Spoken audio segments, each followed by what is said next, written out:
30 seconds and counting. Astronauts report it feels good. T-minus 25 seconds. 20 seconds and counting.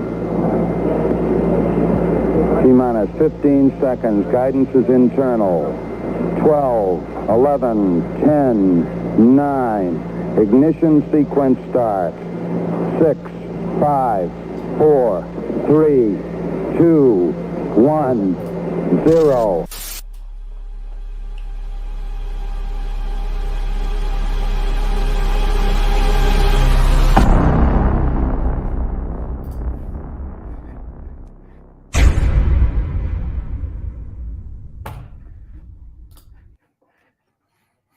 Yes, sir.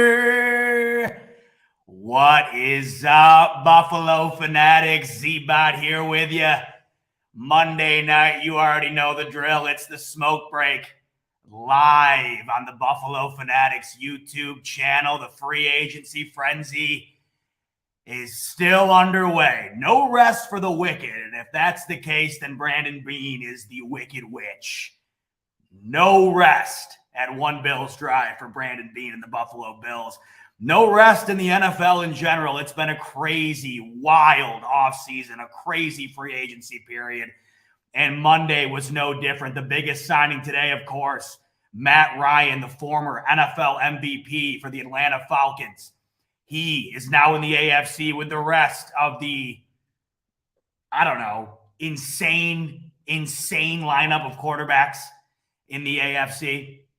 And I'll have a Colts content creator, my buddy from college, Anthony Twomley, joining me in about a half hour to talk to me about the impact that Matt Ryan may have with the Indianapolis Colts and the AFC as a whole. Because the AFC, as we know, it was stacked to begin the year. It continuously got more and more stacked. And today it gets even better with a former MVP and Matt Ryan going to the Indianapolis Colts. But we start today with our Buffalo Bills and Brandon Beane.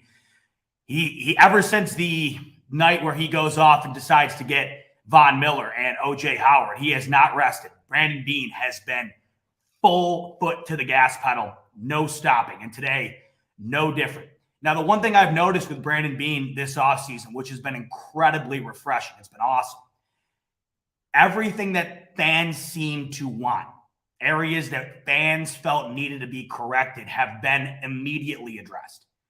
Everybody going into the offseason had felt we need depth at the running back position. We need more depth at the wide receiver position. We obviously need to rework the defensive line. We need to add pieces to our offensive line. I've continuously said this over the last several weeks. It just feels like Brandon Beane and the Buffalo Bills organization realizes that the window that they have to get to a championship is only going to be as open as it is right now for so long, and they are all in. This offseason has proved to you that Brandon Beane and the Bills organization has realized that they need to push all their chips to the middle of the table if they want to go and get the job done. That's exactly what they're doing. And today we saw two signings in two areas that everybody felt the Bills needed to make a move in, whether it was in the free agency period or the draft. The Bills fan base collectively felt we need another piece at the running back position.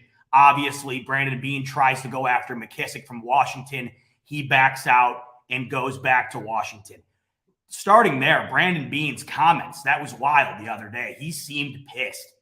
Brandon Beane, when he was talking about trying to bring in McKissic from Washington, I don't know if you've all have seen it. If you haven't, just go, give it a Google. Brandon Beane press conference, McKissic. Sure, it's the first thing that pops up. He was pissed.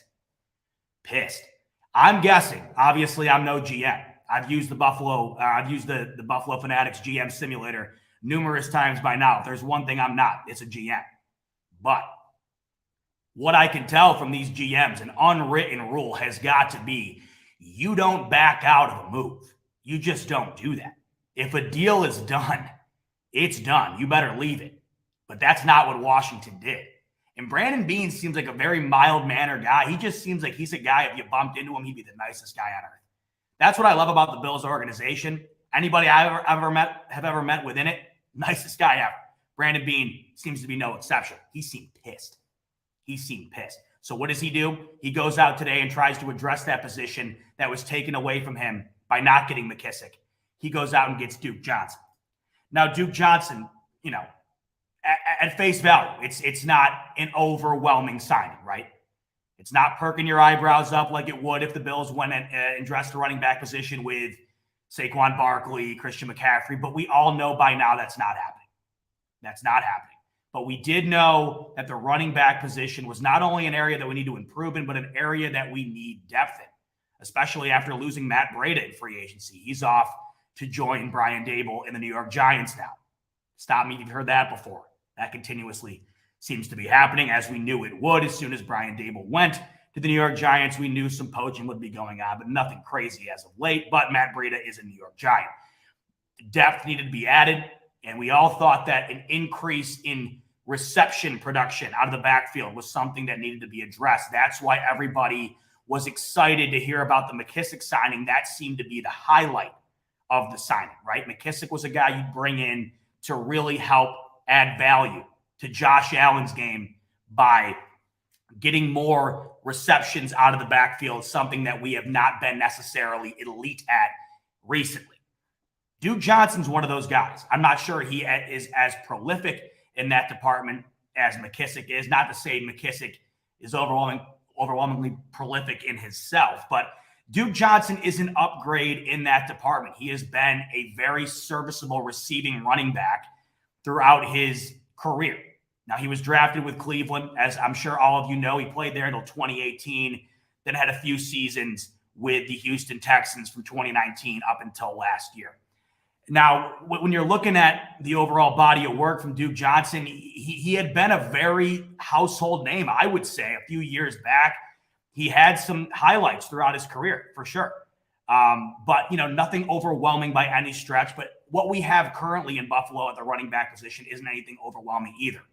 I think we have all come to the realization, and it's not a bad realization, but a realization nonetheless, that this Buffalo Bills team is never going to depend on the run. But the one thing that we have constantly been asking for, right? The one thing that we constantly have been asking for is just a run game that is respectable. Because if you bring that to the table, it just continues to elevate the respect that you have to give to Josh Allen.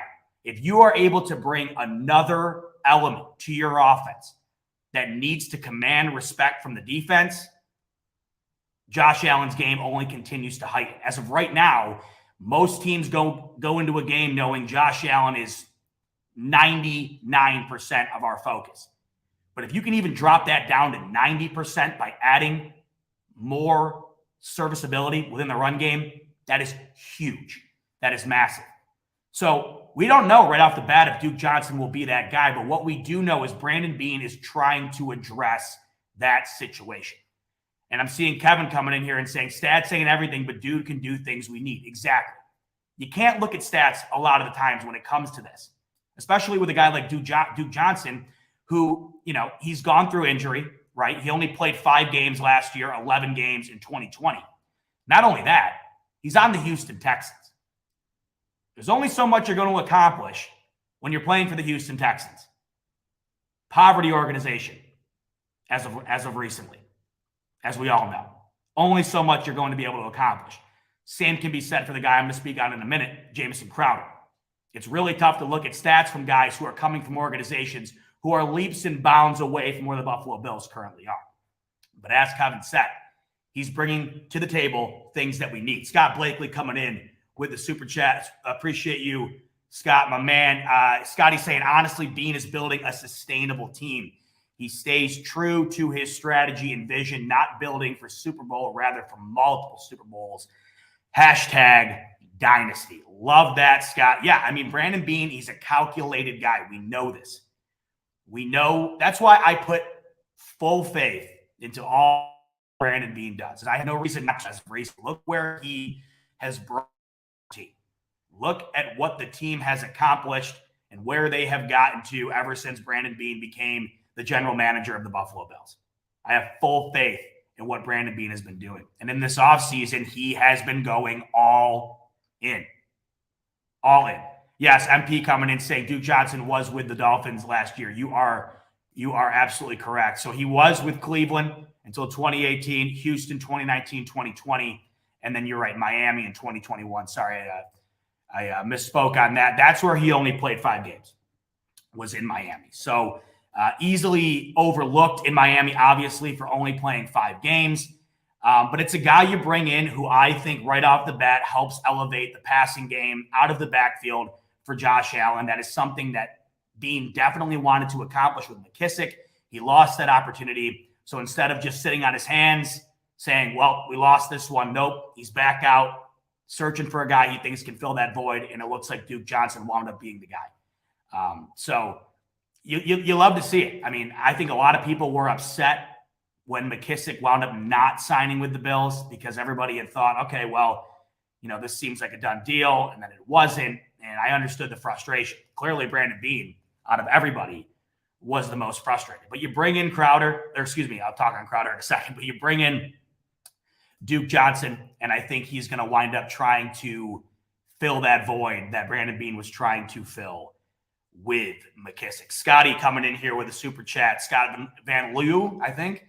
Scotty V is what I'll say. Brandon Beane is looking to sign a corner, and would you rather have Xavier Rhodes in the backfield or Joe Hayden? I personally think that the cornerback position is going to probably be addressed in the draft. It's a good question. I understand that a lot of people are thinking that obviously that's an area that needs to be addressed, and it does. I think it's a head scratcher that the deal for Levi Wallace that was made with Pittsburgh wasn't matched by Buffalo, just because it was so dirt cheap, and it really makes me wonder the reasoning behind it. But like I said the other night with Rico, if you guys didn't catch that show, I said, to me, what that says is they absolutely have to have a plan for corner if they weren't willing to match that deal for Levi Wallace. Brandon Beane has to have a plan. They haven't made a move there yet.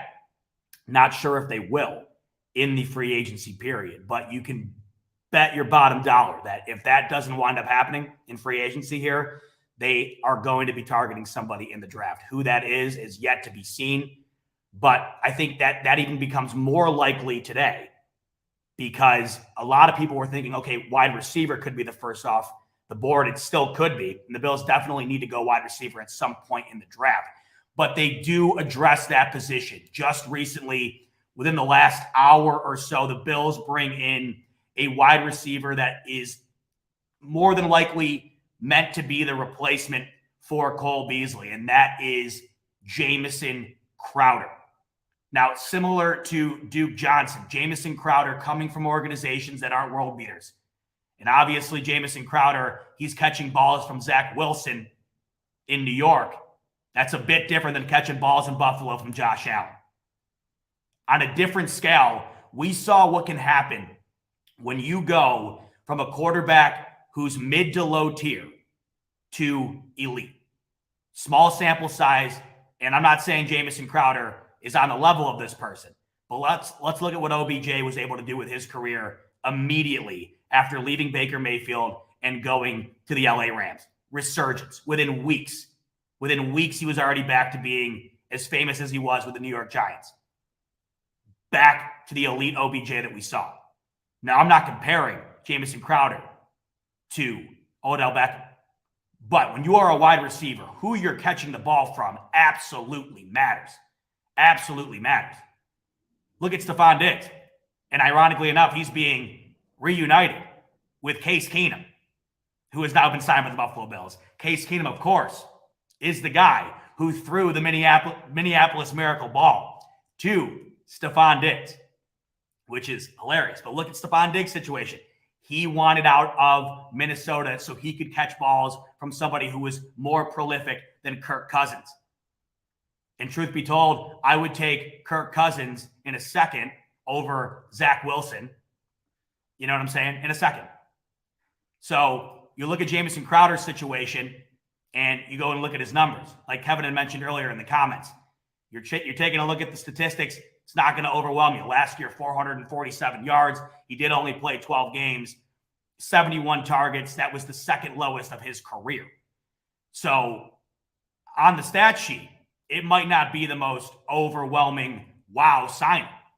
But you got to think a guy like Jamison Crowder coming from an organization with the New York Jets, led by Zach Wilson, to a Buffalo Bills team who already has good wide receiver talent, is now going to be in a position to resurge his career. I absolutely love it. Going into the free agency period, everybody had wide receiver on their mind. And as we can see here, every single thing that we wanted to tick off in this offseason is starting to come to fruition. Everybody was talking about tight end, O.J. Howard. Everybody was talking about pass rush, Von Miller. Wide receiver was obviously there. You get Jamison Crowder. Running back was there. You go Duke Johnson. You restructure Isaiah McKenzie on offense for the wide receiver position as well. I do think that the cornerback position and the wide receiver position are still going to be two areas that are targeted in the draft. But it seemed like a need as the free agency period continued here. It seemed like it was definitely a need to go out and get another veteran wide receiver in place of Cole Beasley. And that's Jamison Crowder for you right there.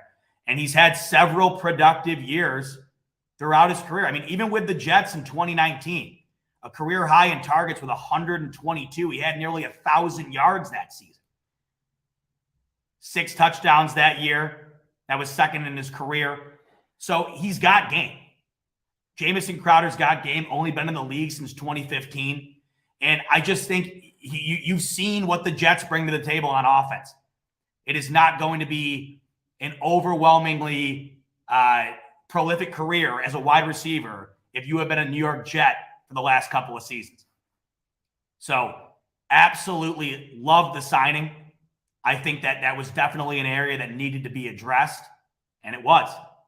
So you look at today, and I think the Bills once again get better. The Bills once again get better today. You could say that almost every day for the last week. The Bills continue to get better in areas that they needed to improve it. I absolutely love this Jamison Crowder signing. I really do. Just looking at the wide receiver talent that the Bills have currently right now, you know, losing Cole Beasley, I had mentioned, obviously the production was down last year due to injury, and it just never got back to what it was the year prior.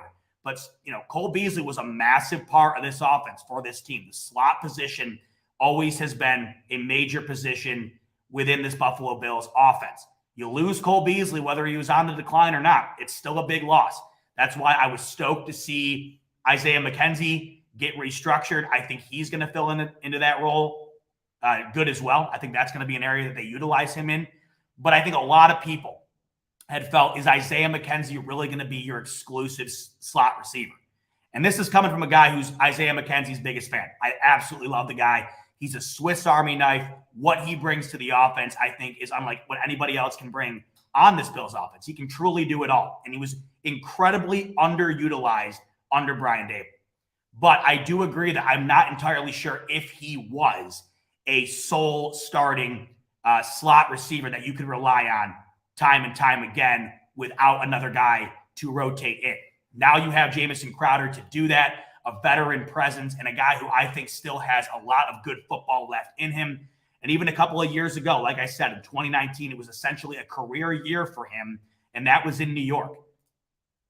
Anybody who comes in to take balls from Josh Allen is going to succeed if they want to. If they have the talent, if they have the work ethic, if they have the drive to make their career, you know, continue to scale their career, which I'm sure these guys do. They're not in here to sit on the bench. You know, I don't see many Kelvin Benjamins rolling around here anymore.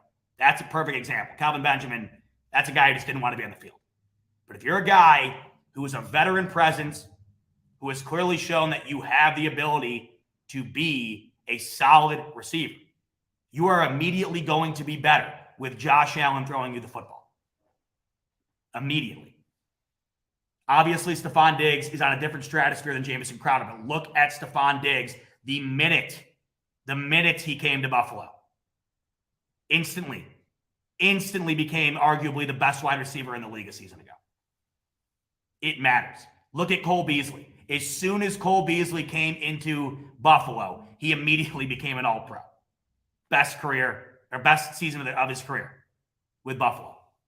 Look at Gabriel Davis. Do you think Gabriel Davis would be as insanely productive as he's been if it wasn't Josh Allen throwing him the football? Do you think Dawson Knox would have been tied for the league lead in touchdowns a season ago if he wasn't getting the ball from Josh Allen? Absolutely not. Rev Rhodes, my man, coming now. Just going to say it. Same with John Brown. You're damn right. John Brown comes in, and this was with Josh Allen, coming. This was intro Josh Allen, right? John Brown's stint with Josh Allen was intro Josh Allen. It's not MVP Josh Allen. And look what John Brown did. John Brown had the best year of his career with Buffalo. There's a trend here. Can you see it? So it wouldn't shock me in the slightest if Jamison Crowder does the same. It wouldn't shock me in the slightest if O.J. Howard absolutely dominates. So I absolutely love it. Plus, Jamison Crowder is one of those guys. Sometimes you get these signings in free agency, and I'm completely transparent with you guys at all times. You know this. Sometimes you get these signings. You go, who the hell is that? Who in God's name is that? I have no idea who they are, where they play, etc. If you're a big football fan, if you are in tune with football, you know Jamison Crowder, right? You know Jamison Crowder. He's not on the, he's not in the stratosphere of Hopkins, Diggs, Cooper Kupp, etc. We all know this. But he is a household name if you are well in tune with the NFL. And we bring him in to fill in a position that was effectively, we bring him in to fill a position where Cole Beasley leaves, where Cole Beasley was incredibly productive for this Buffalo Bills team during his time here. It was inevitable Cole Beasley was on his way out. He now is. You restructure McKenzie, you bring in Jamison Crowder, and I highly doubt that Brandon Beane is done at the wide receiver position. Something else will be done there, whether it's more in the free agency period here, whether it's more in the draft. That is going to be continuously built upon. But already in this free agency period, you got O.J. Howard and you got Jamison Crowder, plus you continue to keep Isaiah McKenzie on this team. I love it. Is Jamison Crowder an upgrade over Cole Beasley? I've seen this asked a few times. Trace coming in here and asking it. I think there's definitely potential there. I think just about anything would be an upgrade over Cole Beasley last season. It's going to depend on a variety of factors. One, it's health. Can you stay healthy? Jamison Crowder, the last 2 seasons, only played 12 games. Played 16 games in 2019, but the year prior to that, he only played 9. So health is a key factor, obviously. Cole Beasley wasn't healthy last year, and that was one of the big reasons why, obviously, his production was not close to what it was the year prior. So that's going to be key. But I think, yes, absolutely. Absolutely, Jamison Crowder can be an upgrade over Cole Beasley. And I think you look at where the Bills' offense is today, it's going to be different. Ken Dorsey now at the head of the table. I think things will be different than they were with Brian Daboll. And I think that's another reason why I was so excited to bring back Isaiah McKenzie, because them signing McKenzie to that 2-year deal told me they weren't willing to let him walk. They have use for him. They're going to make sure he is utilized. That's why they're bringing him back. I think things change. I think things are going to look a bit different than they were a season ago. And hopefully that means less running up the gut, more creative play calling, more utilization of guys that were underutilized, in my opinion, i.e. Isaiah McKenzie. And on top of that, you bring in a guy like Jamison Crowder. I think that shows you, obviously, the slot position needed to be addressed, and it has been. Josh Allen, when it comes to those intermediate balls, very few quarterbacks in the league better than that. And that's why, a season ago, or 2 seasons ago, rather, Cole Beasley had the best year of his career. He was a safety blanket at all times for Josh Allen, and that's why he was an all-pro. So I just look at the potential for a guy like Jamison Crowder, who really hasn't been able to catch balls his entire career from an elite quarterback. I can't stress enough how much that matters. That means so much when you're a wide receiver. The small sample size that we just saw this year, I'll say it again, it's Odell Beckham. He goes from a dumpster fire in Cleveland. It was just a mess. You immediately go to LA. Sky was the limit. Touchdown in the Super Bowl. And I know there's a difference in talent level there. But what the ultimate point here is when you got a gunslinger at quarterback, you are going to be more productive at the wide receiver position. And we've seen it countless times from countless different players on this Bills team. I have no reason to believe that Jamison Crowder won't be the same. I mean, look at Emmanuel Sanders last year. Emmanuel Sanders, an aging wide receiver. He's been a journeyman, right? He had a great year, in my opinion. I thought what we got out of Emmanuel Sanders last year was great. And that was largely in part to Josh Allen. Josh Allen is going to be able to elevate the talent around him. That's why he's being paid the money that he is. And he's only getting better. And like I mentioned, we saw what he did to guys' careers early on in Josh Allen's tenure with the Buffalo Bills. Now look where he's at. And now look at the potential of what that can do to the players around him. So sky's the limit, obviously, with this Bills offense. And it gets better today, which is awesome. Speaking of wide receivers in the AFC and, former Buffalo Bills players, I was absolutely shocked to see Robert Woods being moved from the LA Rams. He's now a Tennessee Titan. And they picked up Robert Woods for a 6th-round pick. You want to talk about an absolute steal for the Tennessee Titans. Obviously, things did not go the way that they intended them to go with Julio Jones. But you have A.J. Brown, who I think is a tremendous wide receiver. And Robert Woods, before he got injured last year, I mean, outside of Cooper Kupp, who was better on that Rams team? Robert Woods is easily one of the most reliable wide receivers in the league and has been for some time now.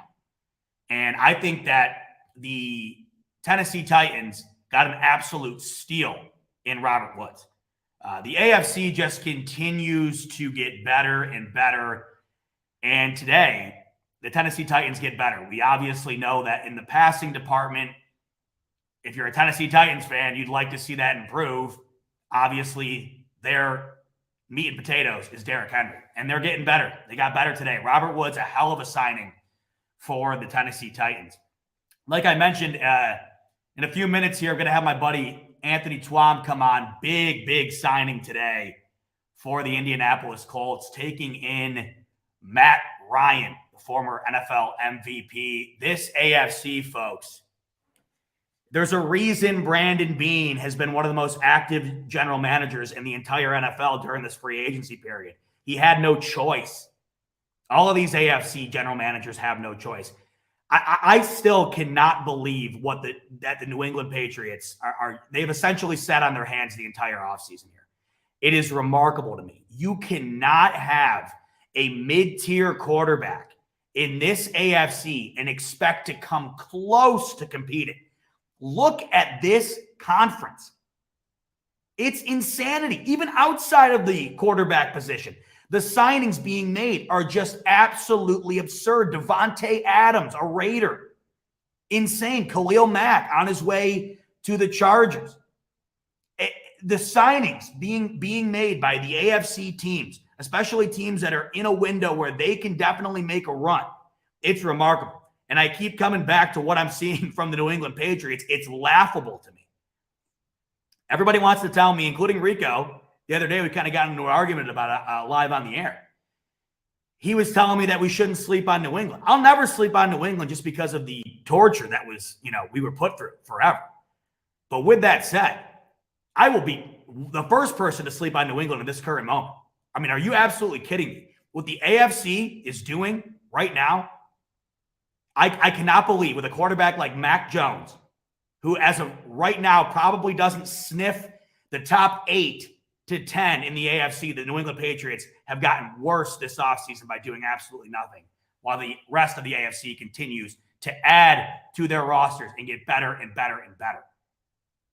The AFC to me is just, have we ever seen this before in the history of the league? I cannot get over what we are witnessing. And it's every day at this point we see something. Every day this AFC continues to get better. My man, Jeff King with the super chat. Jeff, you've been on fire recently. We appreciate you as always over here at the Fanatics, my man. Jeff coming in saying, ain't no stopping us now. Don't stop me now. Coming in with a little Queen, Jeff King. Jeff King with the Queen. I like that. Ain't no stopping us now. We're on the move. Ain't no stopping us now. We got the groove. So maybe that isn't Queen, McFadden, and Whitehead. I don't know. I'm 24, Jeff. You know this. Might be a little bit off base with that one, but I love it nonetheless. These free agents are pumped, and they want in on this. Booked my room at the Westin in Buffalo for the parade, February 13th, until I sober up. LFG, Jeff.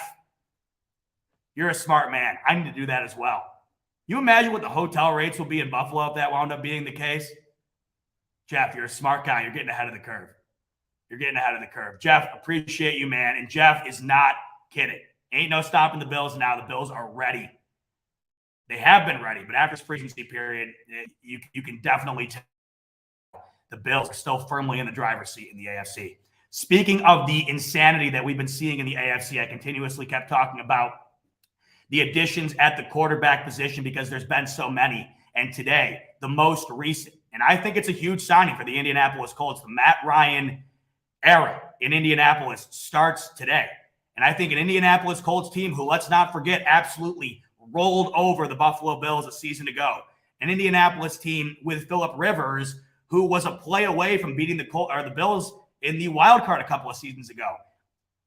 The Colts are for real, and they're a quarterback away. They did not get what they thought they would get out of Carson Wentz a season ago. I think they just found their guy. But let's talk to somebody who's in the know. My man, Anthony Twomley coming in, and he looks excited. He's got a big grin on his face. Let's go. I know. I know you've been constantly clamoring online. Who the hell is my quarterback? Today you find out. It's Matt Ryan.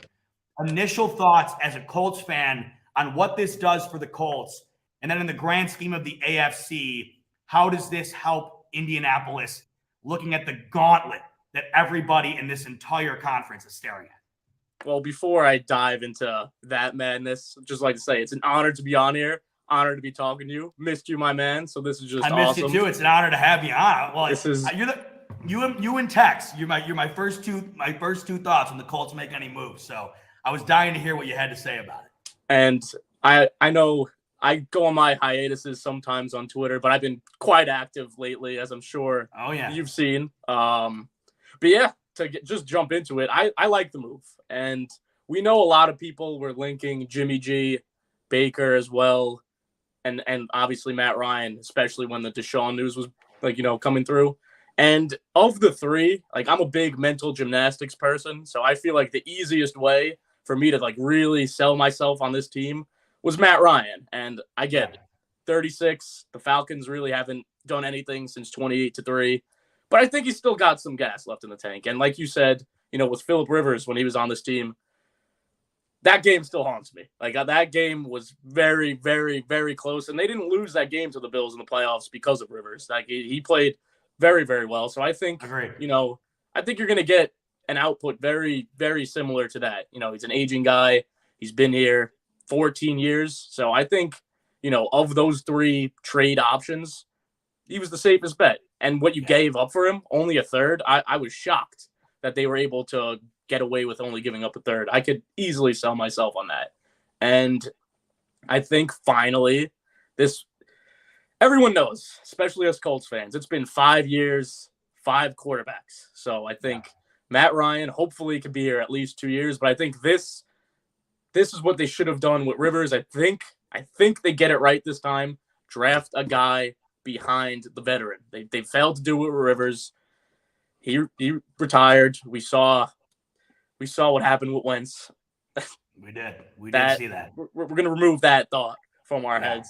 And hopefully, is it going to be Desmond Ridder? I know a lot of Colts fans like, Desmond Ridder as a potential prospect this year. Will it be a guy they target next year? I don't know. What I'm concerned about is just how this positions them in the AFC South. Because like you said, the AFC, it's insane.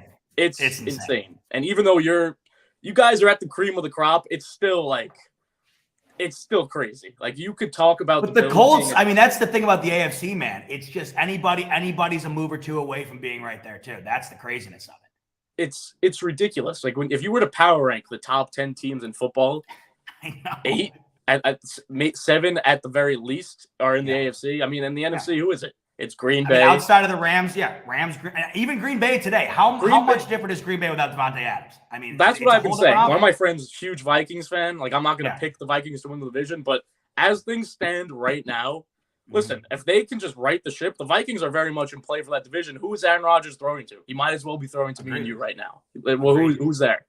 Alan Lazard. I couldn't tell you who else. Bobby Tunyon.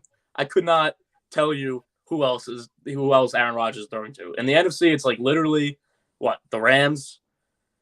We don't want to talk about Tampa. Rams, Bucks, and that's the other. That's the saddest thing of it all is Tom Brady walks to an NFC Championship. I bet my life on it. I mean, that's the inevitability. But quick pause on the topic right here, Twam. I got my boy Ref coming in. Sorry for missing the super chat earlier. The Ref saying, "Is this all adding up to taking a cornerback in the first round? Wouldn't mind drafting a lineman or running back in the second. I'm out on drafting running backs in the second right now, just because we've seen it time and time again. Unless there's a guy on Brandon Beane's board that is an absolute steal in the second round, I'm there for it. But I don't know at the running back position. It's such a crapshoot in the draft, but I could see them, playing their hand there. Cornerback though, it seems to be becoming more and more inevitable as the days go on here that the Bills are going to be addressing that spot in the draft. And then we also got Silas. And by the way, Silas, I think last week I missed you. I watched the show back. I go, dude, did I miss Silas' super chat? I think I did. So if I did, Silas, as you can see, I'm not overly good at getting the super chats to him. I'm like, I miss them. I get so into it. I know. I know when you get into it. Oh, it's hard to stray that focus. 3 hours go by. Yeah, exactly. So Silas, sorry for last week, but I got you this week. He says, I booked my Airbnb for the second week of February. Twam, this is getting dangerous. I got a lot of people here saying they're booking accommodations. Listen, I don't blame you guys. February I can't parade. blame you guys. Look, everybody, and I like where his head was at. Silas said he did it right after the Von Miller signing. This is year 2 of these plans, and hopefully I won't need to cancel my res early again. Yeah, Silas, I'm sure there's a lot of Airbnb owners and hotel managers who have dealt with an incredible amount of cancellations in the month of February from people in and around Buffalo. Hopefully this year you can keep the reservation. Twam, you get Matt Ryan today. Baker Mayfield, I thought, was going to be the quarterback for the Indianapolis Colts. Why was Baker Mayfield not brought in by Indianapolis, and why did they decide to go with Matt Ryan? So I think it was I want to say Thursday, because the Baker rumors were not hot until right about all the Deshaun stuff started, coming through. It was Thursday. Thursday, I legitimately thought, when I woke up Friday morning, that Baker Mayfield was going to be my quarterback. And listen, Baker's got a fiery attitude. He's a cool guy to root for. I think the bottom line is, I think he's just, I get it. Full disclosure for him. It's hard to play football, especially the quarterback position when you have a torn labrum. I get it. It was in his left arm, but come on now. You're playing with a torn labrum. I'll give him a pass for last year. But if you look at the years prior, he's not a world beater. He's not anything great. I mean, you compare him and Wentz's numbers, very similar. Play style, not all that different. And I think, the reports are all saying they've never even, they never even made a call. All the smoke was from Baker's side. And so right there, though, does that concern you as a fan? Because the way I looked at it, it made more sense. And this is coming from somebody, I've admitted this before. I wanted Baker on this team. Thank God. I continuously say, thank God, Twam, I'm not making the calls. Oh, yeah. Thank God I'm not in charge, right? But compared to Matt Ryan, there could be the longevity with Baker Mayfield. So as a fan, are you upset they didn't make the call? Or are you fine with it? So I'm glad you asked that question, because I made a point very similar to that exact topic in a group chat with a couple other Colts fans. So I think I truly do believe I feel safer with this Matt Ryan decision, because it does at least highlight the plan that, all right, we all know he's 36. This guy isn't the future. This is as much a bridge as you're going to get. And I'm not going to say Matt Ryan's going to be in the Hall of Fame, but if there was a Hall of Very, very good, Matt Ryan would make it. He's a guy that you would not mind having. Well, the Hall of Very, very good seems to be becoming the Hall of Fame recently.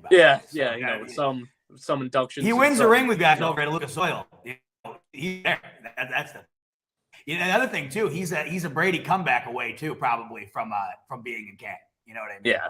Listen, we'll try for both of our sakes to not speak of that guy's last name while we're both. I know. While we're both on here, but I think he's. Great guy to just mold a young guy after. With Baker, he's only 26. And with him, I feel like you're kind of in the position where now, you want to build around Baker. Your future is kind of hinging on Baker. The future really isn't hinging on Matt Ryan, because I feel like, the general consensus is we're going to get a young guy. With Baker, the flame out could be very similar to the Wentz flame out. Like, if it doesn't work in 1 year, you're seeing all the mistakes again, disastrous. And if you're trading, premium picks again, disaster. And I think the biggest thing is, they were talking about how Wentz wasn't a leader. They didn't like, a number of off the field stuff, whatever he was doing. The second that Cleveland comes out and says they want an adult at quarterback, and I'll circle back on that hysterical irony in a second. Unreal. I'll circle back to that in a second. But the second there was like character questions for Baker, I think that's when they were, a little turned away. There's no questioning Matt Ryan's character and his leadership. So I think they wanted to go with that. I am a little more comfortable with Matt Ryan, because I really do think there was more. I think it's safer. I get it. He's 36. But even if Matt Ryan produced the way he did last year, the Falcons were what, 7-10 last year? I don't know how they even won. And they lost a lot of close games. I know they were such a weird team. Such a weird team. I thought they were going to upset the Bills for a second. They came up into Buffalo, and that was just a weird game. Like, what the hell was that? I know. Who do you have? He had Calvin Ridley for half a year. Yep. Only Kyle Pitts. And then who else was he throwing to? So improved O-line, even though they still got some holes to fix. And you got Jonathan Taylor, who not to cause any smoke between us, but you guys saw firsthand what Jonathan Taylor is capable of. And as people remember, I soberly, of course, made a prediction prior to that game. I just felt the Bills didn't match up with the Colts at all, and they certainly didn't. Jonathan Taylor, after watching the in-season Hard Knocks, I fell in love with that guy. Not only is he one of the best on the field, the dude, oh my God, I love that guy. He's just so down to earth. Like, he's just like such an easy person to root for. So definitely love having him, but a running back only goes so far. But before I go further on, let's just hold on. Before you get into that, I just want a quick thought on my boy Sweat here. He said Colts 8-9. You got a rebuttal to that before you get into into your next thing here? If they go into the seasons like with the roster constructed right now, I can't really disagree. They still have. Oh, you do? Wow. Okay. Yeah. I can't disagree. Right now, they still don't have a left tackle. Mm-hmm. They don't have a starting right guard in place. And right now, Michael Pittman Jr. is the only receiver. You need to help Matt Ryan. You need to like start shoring up some holes. So as time at this very second, I will agree. At this very second, and honestly, 9 wins, that's generous. I would actually probably be look at that. Sweat coming in with the troll and Twom hitting him with the unbiased fan opinion. You have to love it. Listen, I do tweet some ridiculous things, but I do like to think that I am pretty unbiased. Like when I'm tweeting ridiculous things, it's more like in jest, because I do not take myself seriously at all. And I'm wearing my Nyheim Hines shirt in celebration of his revival. This guy is such a good, underutilized, just maybe not well known around the league, just very unique player. And Carson Wentz didn't know how to throw to running backs. Which, talking about running backs, I am beyond shocked that J.D. McKissic turned the tables and went back to Washington, because you and everybody else, man. What are we doing? You're going to go from a legitimate Super Bowl contender to play with Carson Wentz? Like, what are you doing? Well, it was interesting. I had said last week, I think that there's priorities for guys. Some is money, some is wins, some is, I think, just being in a particular area. Clearly that meant more to him, but I'll tell you what, I was just saying before you came on, I've never seen Brandon Beane so pissed. That seemed like more of a like shady move by Washington than anything else. You won't be seeing a whole lot of friendliness between the Bills and the Commanders anytime soon. And what a shocker. Shady and the Washington organization. I don't even know how long the Commanders' name is going to stick. I don't know. I'll just refer to them as the Washington team. Yeah. Shady and them, they just go hand in hand. But yeah, he was pissed. And it's very rare when you see like GMs just come out and straight up say, "Oh yeah, don't really care for them right now." You're right. But definitely shocking. So, Twom, Chris Ballard makes this move. Does that tell you Ballard's thinking this Colts team right now is a veteran presence away from being right there? That's why you don't go younger. Is that what you got from this signing? Well, we all saw how they did with Rivers. And I think going from a guy like Rivers to Wentz and just seeing the disparity, I feel like I just feel like the veteran presence is what they want. I'm not going to lie right now. I'm still not 100% sure what the direction they see with this team is. I do like the Matt Ryan move. But if it's not accompanied with a rookie being drafted within the next 2 seasons, then I'm going to be a little concerned. There needs to be a plan in place. But I think, they see how the Phillip Rivers situation ended. They tried to make a home run with Carson Wentz, failed miserably. I think you're finally just going to have to draft a guy a little higher. They drafted Jacob Eason. He's no longer on the team. Drafted Sam Ehlinger. I hope to God they don't think he could be the franchise, because how, aside from one evil presence in our lives, how often does a 6th-round pick become your franchise? But who's there this year? Obviously, the solution to back up Matt Ryan's probably not this year. Yeah, that's also, I'm in the same belief, because if you do draft a quarterback this season, they don't have a first. Thank you, Carson Wentz. Their first pick is at 42, so it's kind of like a hindrance. You see yourself. They don't have a first round. Oh, obviously, Matt Ryan. Yeah, their first rounder resides in Philly, so that's great. So their first pick's at 42, which was part of the swap with Washington. Moved up from 47 to 42, so that was good. But if they draft a quarterback early, I feel like you're in the Packers situation. You drafted Jordan Love in the first round for what? So there's still holes on this roster. So it might not be this offseason, and I'm fine with that. Yeah. But next offseason, if you have to trade up and, give some legitimate value, do it. Yeah. Right now, my eyes are on Bryce Young. Just, and I don't know a lot about college. I just know he looks pretty damn good. I know he won the Heisman. We got to get a guy. There you go. Right there you go. A Heisman guy? Why not? Whitetown's coming in saying the Bills need to trade up to the teens if Stingley drops around there. See, I'm the same way with you. Some of these, Whitetown coming in here saying Stingley. I wish I knew. I don't know. We need the ability to play man when teams force us to. Super Bowl 2023. Now, that's something I do know, Whitetown. That is something I do know and I can get on board with. But I don't know if I see the Bills trading up. Do you see the Colts trading up by any chance? I don't know. Maybe not into the first round. I don't see it. I honestly would be shocked if they traded into the first round, because right now, especially this year, I think they have 7 draft picks, which Ballard he's been good at those middle rounds. That's where he's made his. That's how he's gotten to be where he's at. Right. Maybe they trade into the late 30s if there's someone they're in love with there. They did trade up for Taylor. They went from 44 to 41. So if a guy is within striking distance, they might send it and move up. I don't know what this. It depends on what the rest of the offseason brings, because I don't know who that first pick will be. It depends on what they do with wide receiver and the rest of the free agency. There's no sexy names. I know Julio is going to be linked here nonstop. I might be in the minority and say I don't know how I love that unless it's literally for the veterans minimum. I mean, you're talking about Julio, You don't. It's amazing how that's fizzled out. You have no interest in that. I didn't even see Sean's question. Oh, gotcha. Yeah, Sean's wondering, is it in the cards? And I would be honestly I'd be shocked if it doesn't happen, because it makes too much sense. Right. The mental gymnastics part of me will say now you get 2 revenge games against the Titans, who didn't do wrong by him. But, to really be a fan, to sell yourself on things, you got to have mental gymnastics. And if Julio Jones comes to the Colts, you got the connection again. You got those 2 revenge games. But the health is terrifying. And that's why I think it's got to be for the veteran minimum.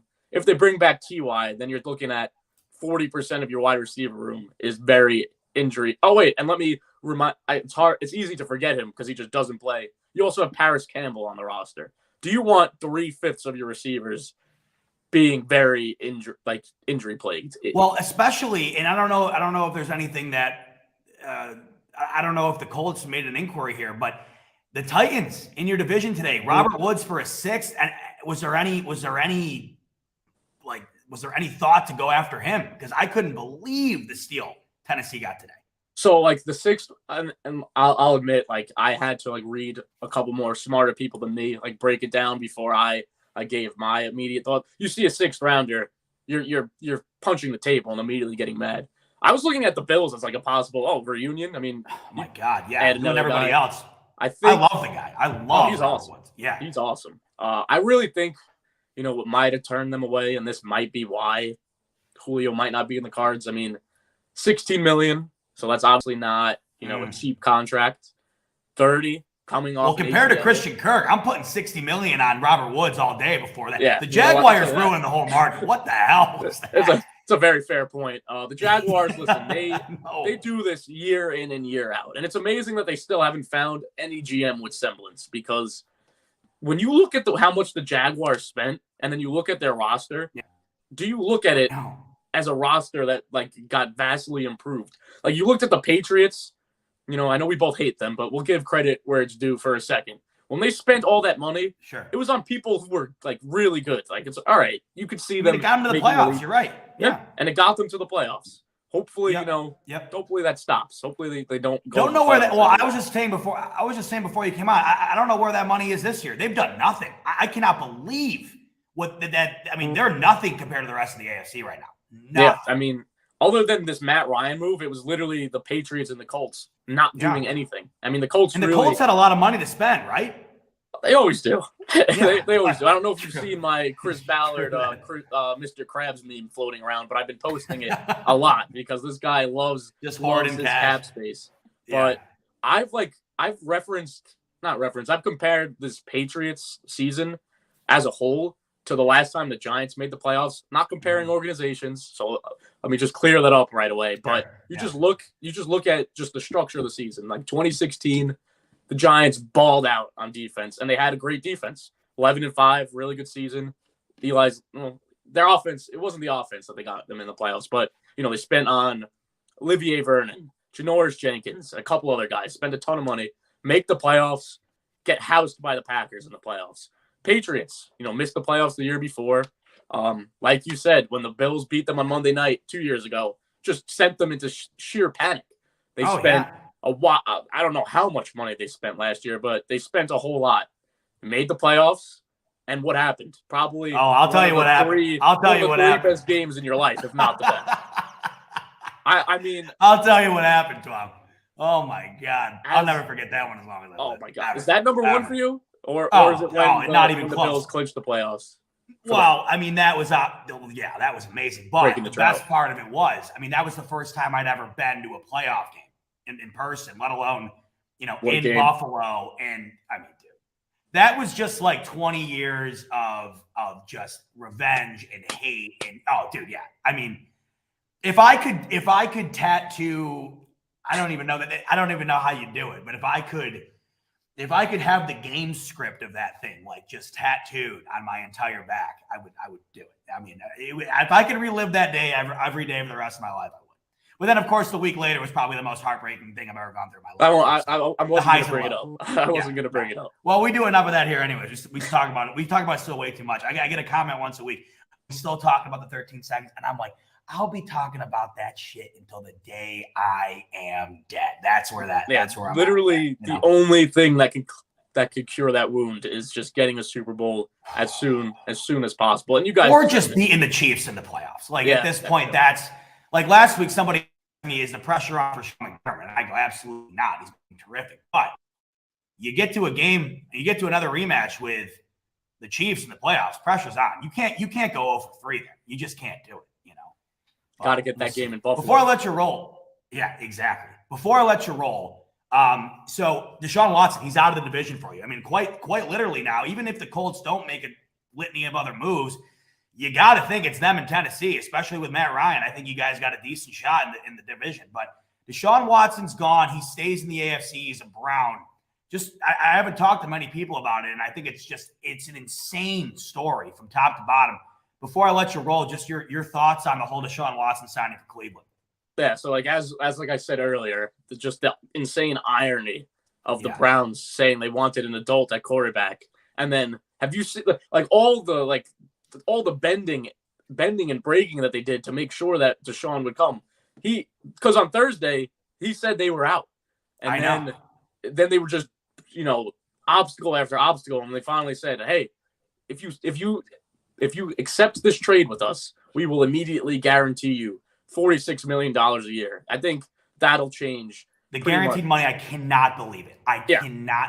And the people at Cleveland are pissed. I mean, have you seen this? Have you seen it's been a fan base, like, and I was talking about this with one of my friends too, because like, how as ridiculous as it sounds, no matter what, like as a fan, especially as a diehard fan, sure, our like moral code is also tied to the teams 100%. That we root for. Yeah. So if you're like a diehard Browns fan, and listen, like Tony, who's been rooting for the Browns since 1950, isn't going to stop rooting for the Browns because of this. But yeah, it's not his fault, but it puts you in a moral quandary for sure. I mean, it's tough, especially when you see the money. That's the thing. Like, you don't clear any of this up. Like, everybody thought as soon as the criminal accusations were off the table, it was gone. But nobody's considering that there's still 22 civil suits.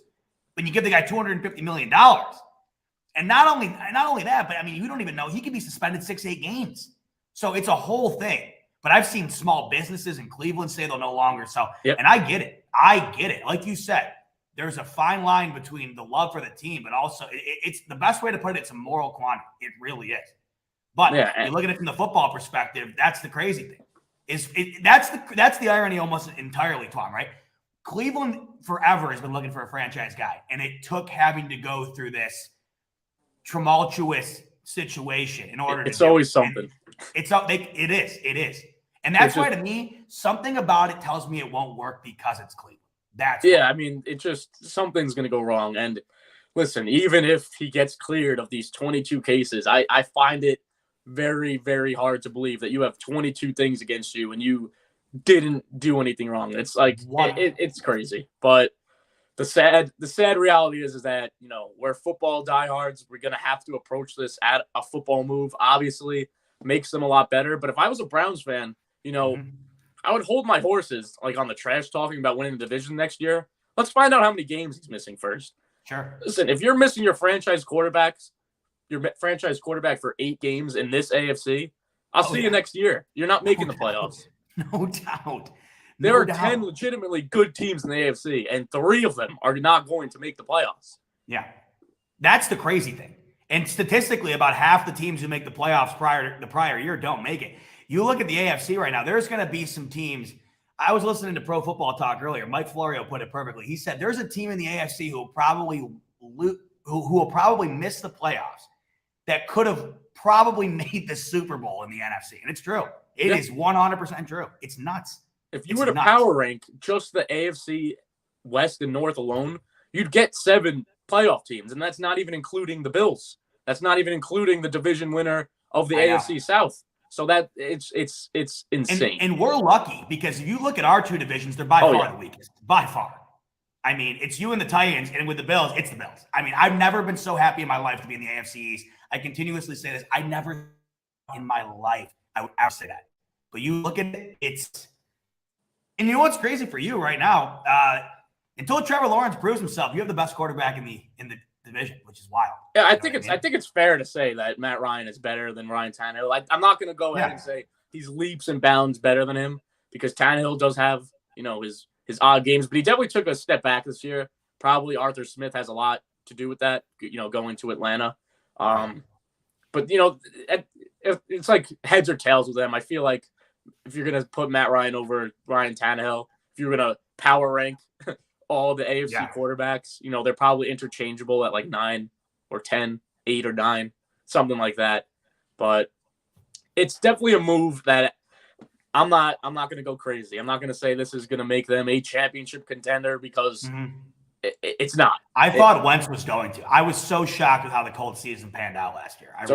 I mean, after they had that ridiculous win in Arizona when not half the roster, but a ton of like impact starters were out because of COVID and they somehow won that game on Christmas.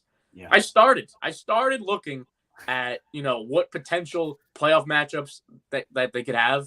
The Bills kept popping up. I was like, I made the mistake of just saying it too early, saying, I might drive to Buffalo. If they play the Bills, I'm driving to Buffalo because I was supposed to go to the Jonathan Taylor game, but I had a family dinner, and you know what? Sometimes there are more things more important than football, unfortunately. Well, you enjoyed that one. That one. Oh my God. It's probably for my, my good health that I wasn't there because I don't know. But well, I was there and I wanted to die. I was there with a bunch of guys too, and you can ask about it. They've never seen me so pissed. So, well, next time the Colts go up there, I really just want to go because the environment is awesome. Oh. I do know a bunch of you guys that are Bills fans. No, I haven't. I've never. Oh, you haven't? Oh, well, we got to make it happen. 100%. Yeah, next time they play each other, maybe in the play. They've played. Are they playing this year? No, I don't think they played each other this year. I don't think so. No, they played. Maybe they don't. Yeah, they don't. I'm not gonna get into the whole schedule nonsense right now. But yeah, next time they go up there, I got to make the trip. It's not a long drive. Listen, 7 hours. That's nothing. That's nothing to watch football. Come on now, at that environment, I gotta just get down with the Mafia. If I'm rooting for any other team, like obviously Colts far and away in the AFC, how can I not pull for the Bills? The fan base is amazing. You hearing this? How could you not like Josh Allen? Come on. How could you not? And that's how I feel about Jonathan Taylor. So I love that because I feel like when I watch Jonathan Taylor, I feel that. But it's a good guy right here, Bills Mafia. This is a good guy here. I'm a Mets fan, so I know what it's like to suffer. That's true. Suffer. So I feel for you. Every Bills fan I've known, nothing but good conversation. Look at this right now. Look at us right here. We're 40 minutes in. Don't you love it? Isn't it great? It's incredible. You guys took us out in the playoffs 2 seasons ago. Jonathan Taylor ran wild, but it's all civil. Listen, I'll tell you, for what it's worth, man, and I think I told you this, I didn't want anything to do with the Colts last year in the playoffs. So I was excited to hear that what you were rooting for didn't come to fruition because I wanted nothing to do with it. After what they did to us in the regular season with Jonathan Taylor, I just didn't want to touch it. But that would have been an insane game. But, everything happens for a reason. And, honestly, I don't know if my mental well-being could have taken Carson Wentz in a playoff game because I can only imagine how that would have gone. Like, at the very least, Matt Ryan. Listen, I'm going to talk myself into Matt Ryan. He likes throwing to running back. You should. My boy Nyheim Hines is back. Michael Pittman Jr. will have over 160 targets. You heard it here first. Fantasy, get on it. There's no base to any of this, but listen, the mental gymnastics are working. All right. Well, listen, we are Olympic champions in mental gymnastics over here in Buffalo. So. Oh yeah. Hey, speaking of the Bills, I got some backup quarterback talk to get to, so I'm going to get to that. But you enjoy your new starting quarterback, Twam, Matt Ryan, to the Colts, and I got to tell you, I like the signing. I'm sure you do, and best of luck. Hopefully they can get some pieces around him and knock off Tennessee. Has been a pain in our ass the last couple of years. Yes, sir. Yes, sir. You'll see me. You'll see every move from me on Twitter. I'll be very active. But tell the folks where to follow you, by the way, so that they can keep up to date with all the you might want Colts to follow news. me. I think I'm a pretty entertaining follower. He is. Twam will get in. He'll get into it on there. So where can they find it? My Twitter handle is @Twamley Anthony. As you can see, Twam is right there. Ley Anthony. I also have a podcast of my own at Island Sports Talk. We do once a week. Me and my friend Stern, suffering Vikings fan. So you can hear us do a lot. We do a lot of mental gymnastics over there. So if you want to come listen to two fools talk once a week, come right along. Well, they already listen to one fool talk. So if they want to get a double dose of that, they can go check you out. I love Beautiful. Twam, thank you, brother, and congrats on Matt Ryan, and we'll talk soon. Thank you so much, my man. Got to do this again soon. Yes, sir. Great talking to you. Anthony Twam, great dude. And you know what I always love hearing? I always love hearing from people who aren't Bills fans. Everybody's always showing respect to the Mafia. Everybody. I love that. And I couldn't imagine what it would be like to not be part of the Mafia and watching it from the sidelines. Seriously. You know what I mean? Like, it's just, you have to have respect for it. You have to. And I love that. And I think Matt Ryan's a big signing for Indianapolis. Like I said, I was on record saying last year, I really thought the Colts were going to be a championship contender. That fizzled out quick, but we'll see what happens with Matt Ryan. Coming back up here to some super chats, Silas back in with another one saying, why do people want to keep spending when we have 3 position needs and only 1 emergency need? We have 8 draft picks, and there are only 2 spots a rookie can start, cornerback 2 and offensive guard. Put the checkbook away. Yeah, I mean, I think that, it all depends on where you're spending the money. I was fine with it today. Obviously, 2 needs, and I thought those were good signings and, on the cheap as well. But, yeah, cornerback 2, I just think that is going to be addressed in the draft. I think that the writing is on the wall with that. I do. I just think that there's a plan in place for Beane I'll say it again. I don't understand why they didn't match the price for Levi Wallace, and that just told me they got a plan. We'll see what happens. Shout out Nicole. Nicole, a new YouTube member. Appreciate you joining the Buffalo Fanatics. Nicole, awesome stuff. Scrolling back down here, we got David Reed. Browns just became the villain of the NFL. Listen, I've seen a lot of people online, a lot of Browns fans saying that they're going to make their way over to Bills Mafia. And if you're watching, open arms. I understand completely right now. If you're a Browns fan and you're not jiving with that signing for Deshaun Watson. Seen a lot of people down the road, down Lake Erie, wanted to come over to Bills Mafia because of it. Arms are wide open, 100%. Jeff King again. Dude, you never quit. Jeff King, the legend. Jeff King, always on top of it. Have you ever seen the movie Draft Day? They just played out that scenario and gave away their future. If this doesn't work out, this ain't the movies. This is reality. Desperation written all over it. $230 million guaranteed. 3 first-rounders. Damn, yeah, listen, I actually haven't seen that movie. I probably should. I've heard of it a million times. But, yeah, listen, this was a very desperate move by Cleveland. You got to look at it like this. I mean, look at Buffalo and what – we all know what Buffalo was without Josh Allen. It was awful, right? I mean, we hadn't had a franchise guy since Jim Kelly, and I wasn't alive for that. So I had never had a franchise guy. I had never had a franchise quarterback as a Bills fan. And you thought it would be, I mean, look at how many guys have gone through Cleveland. You all know the picture of the mannequin in the window with the taped on names. There's like 40 names on that thing. And it didn't work out with Baker Mayfield, and it ended very bad, I would say. That was not a good ending.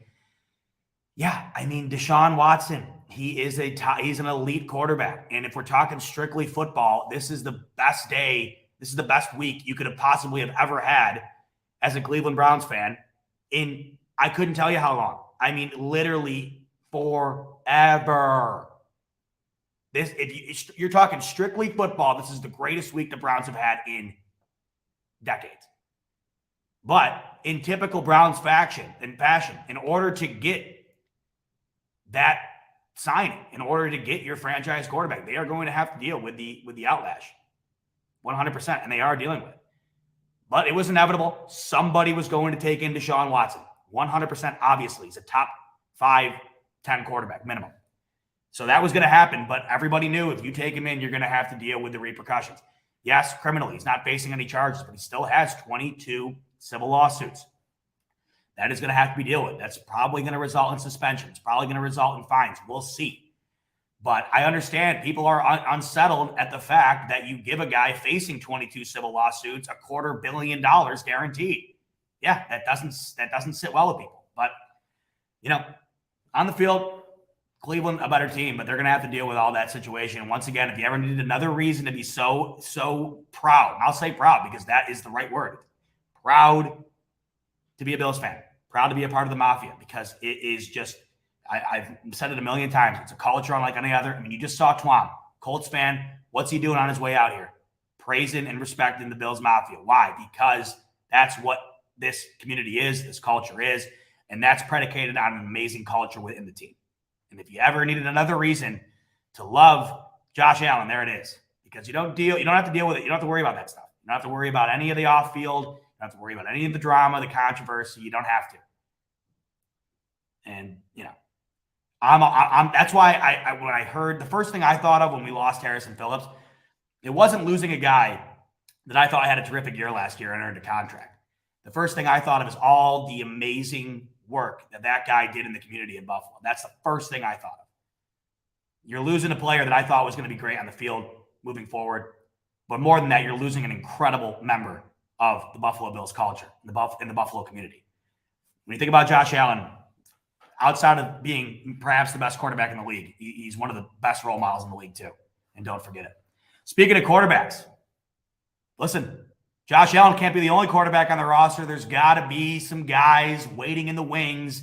Should Josh Allen get injured, but I won't even say that. Should Josh Allen want to take a couple weeks off at the end of the year when the 1 seed is locked up? And we have 2 guys to come in and do so.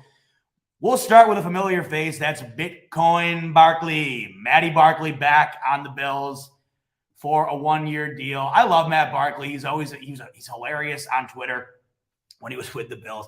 You know, it's just another thing. It's like Ryan Fitzpatrick. It's like what we just saw with Shaq Lawson and Jordan Phillips. Once a Bill, always a Bill. Doesn't it seem? When you were a Bill and then all of a sudden you're not, I feel like nothing compares. You just want to be a Buffalo Bill again.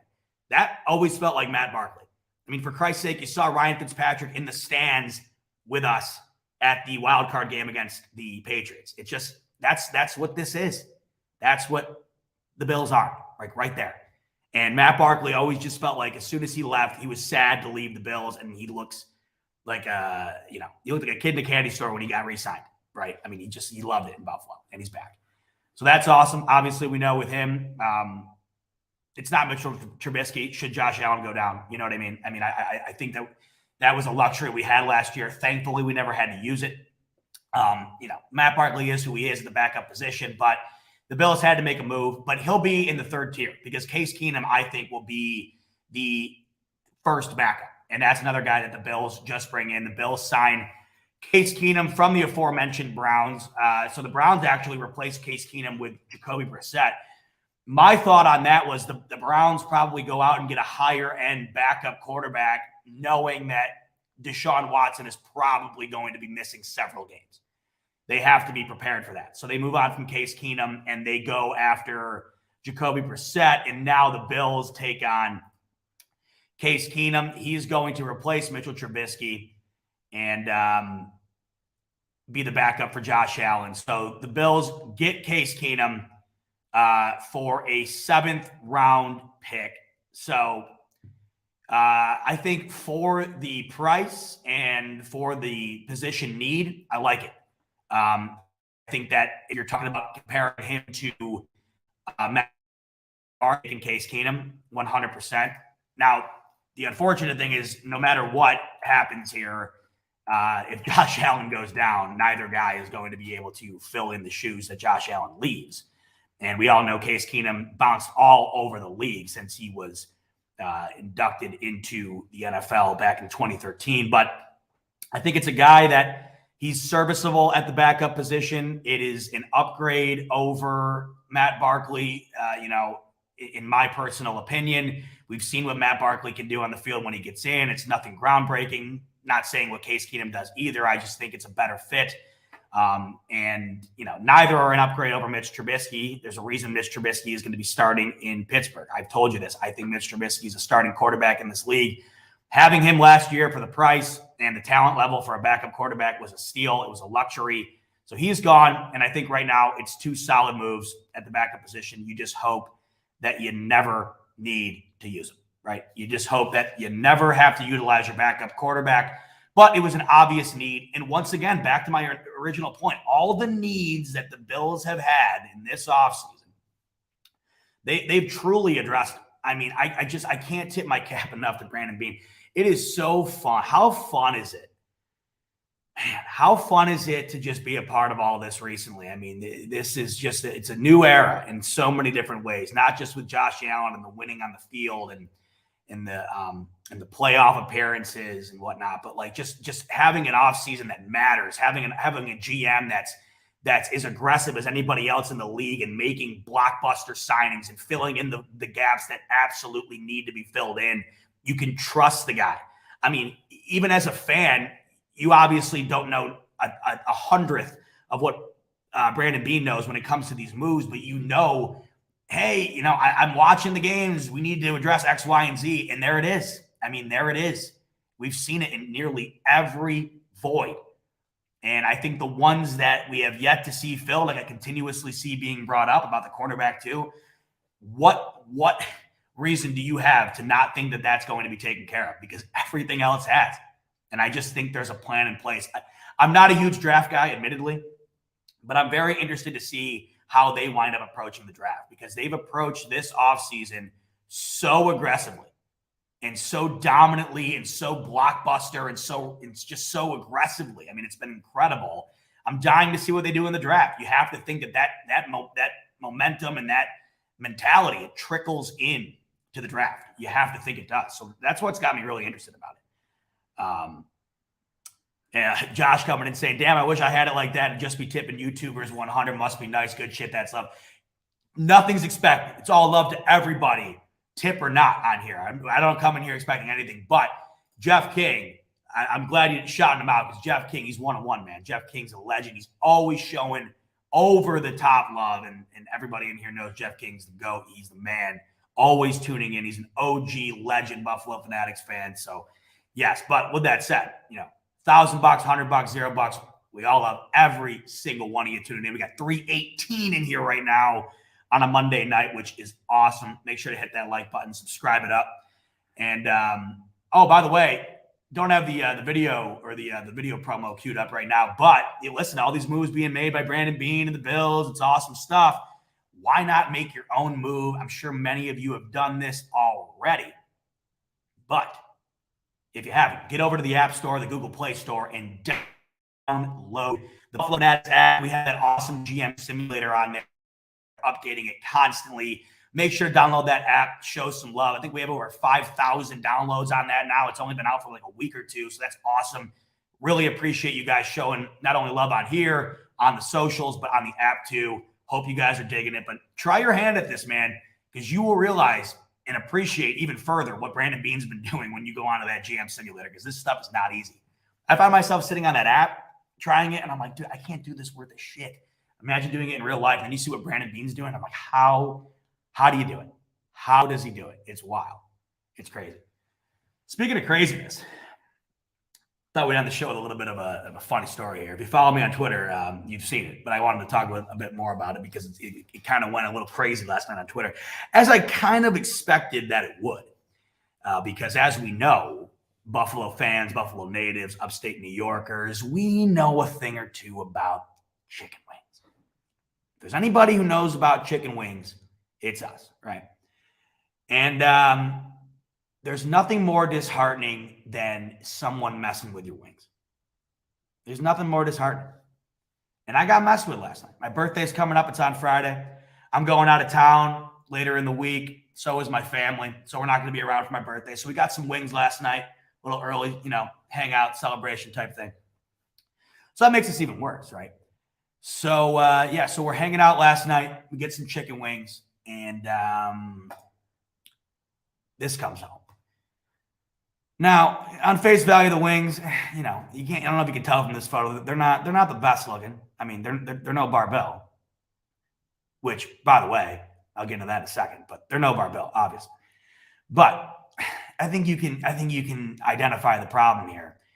We live in upstate New York, folks. Okay, if you look in the top right and in the middle left of your screen, you see some issues. And the issue is the ranch. Okay. Don't ever put ranch in my wing order. Don't. You can't do it. You cannot do it. It's sacrilegious. It's a sin. You can't. It's criminal. It's criminal. You can't do it. If you're serving wings in upstate New York, you cannot put ranch in the goddamn box. You can't do it. No better. That unwritten rule. Like earlier when I was talking about Brandon Beane, unwritten rule, you shouldn't screw over another GM if you're another team. Do not put the ranch in the box. All of you in the comments right now saying ranch is better than blue cheese. Sorry, you're wrong. Still love you, but you have awful taste in wing dressing. Okay? Ranch is not king, big baller Beane. It's not king. It sucks. It sucks. But that wasn't the worst part. That wasn't the worst part.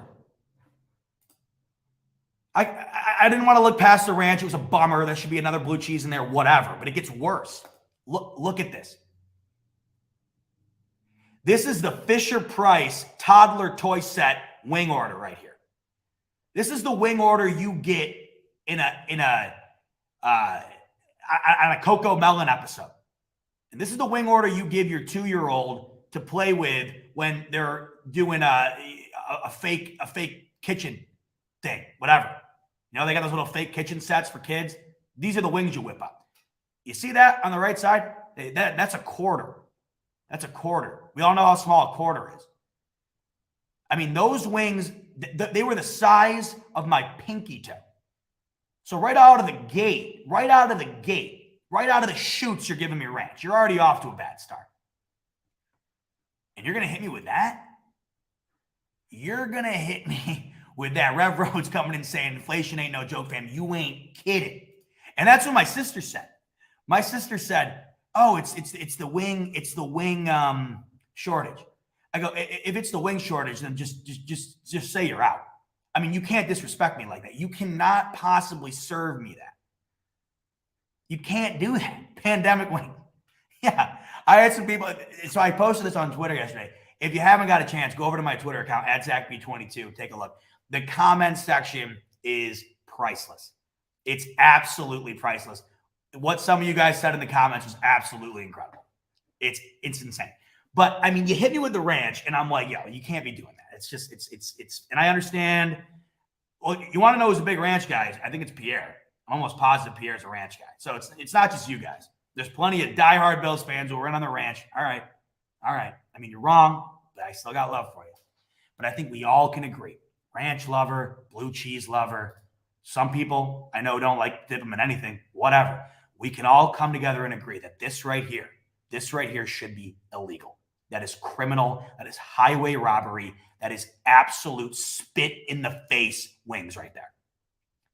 I mean, that is the wing order you get. I mean, that's the wing order that, like, if you're ordering the Garber baby wings from like your kid's daycare, that's what you might get. And I would even expect the 2-year-old to be like, this isn't good enough. I mean, I've had a good wing. This isn't good enough. I mean, I wouldn't even give those wings to my dog, not going to lie. And the funny thing is people were like, oh, like, and I'm not going to out the place. If you know where it is, you might be able to tell. But I'm not going to out it. But some people were saying, you know, do you live in Cleveland? Do you live in Texas? That's the sad thing. No, I'm up in the Rochester, baby. I'm up in the Rock. I'm an hour from Buff, man. There's no excuse on that.